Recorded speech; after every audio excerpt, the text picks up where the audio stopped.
மழை இல்லை, நிலத்தடி நீரும் குறைந்து கொண்டே வருகிறது. அணைகளின் நீர்மட்டமும் வரலாறு காணாத அளவு குறைந்து வருகிறது.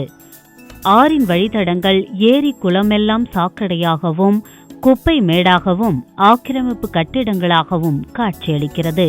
இப்படி தண்ணீருக்கான வழித்தடங்களை எல்லாம் திட்டமிட்டு ஆக்கிரமிப்பதோடு அதிலேயே கழிவுகளையும் கொட்டுவதால் அன்றாடம் பயன்பாட்டிற்கான தண்ணீர் பற்றாக்குறை அதிகரித்து வருகிறது.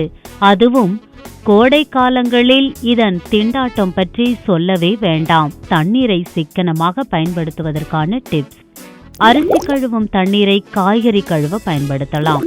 நீண்ட நேரம் குழாயை திறந்து வைத்து பயன்படுத்துவதுடன் வாளியில் பிடித்து வைத்து பயன்படுத்தலாம்.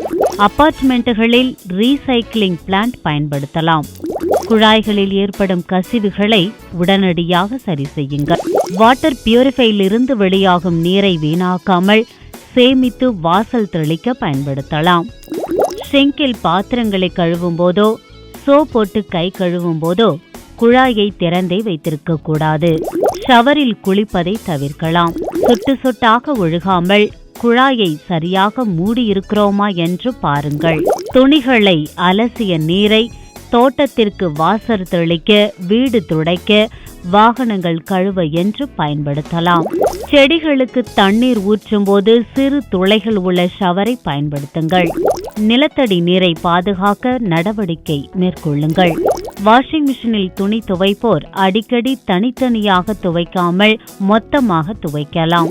வாளி வாளியாக தண்ணீரை ஊற்றி கழுவாமல் ஈர துணியை கொண்டு துடைக்கலாம். வெஸ்டர்ன் டாய்லெட் பயன்படுத்துவதை தவிர்க்கலாம். தண்ணீர் மோட்டாரை சரியாக நேரத்தில் ஆஃப் செய்யுங்கள். ஓவர்ஃப்ளோ ஆகி தண்ணீர் வீணாவதை தடுக்கலாம். சமையலுக்கு குறைந்த அளவிலான பாத்திரங்களை பயன்படுத்தலாம். அவற்றை நாள் முழுவதும் காய போடாமல் உடனடியாக கழுவலாம். வீட்டு கழிவு நீரை சாக்கடையில் கலப்பதை விட கழிவுநீர் குழிகள் அமைத்து அதில் சேமிக்கலாம். ஆண்டிற்கு ஒரு முறை அடியில் படிந்துள்ள கசடுகளை அகற்றிவிட்டால் தண்ணீர் தொடர்ந்து தடையின்றி பூமிக்குள் செல்லும். குடிப்பதற்கு தேவையான தண்ணீரை மட்டும் எடுத்துக்கொள்ளுங்கள்.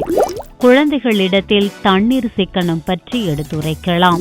ஒவ்வொரு முறை தண்ணீரை பயன்படுத்தும் போதும் கவனமாக இருந்தாலே தண்ணீர் வீணாவதை பாதி தவிர்க்கலாம்.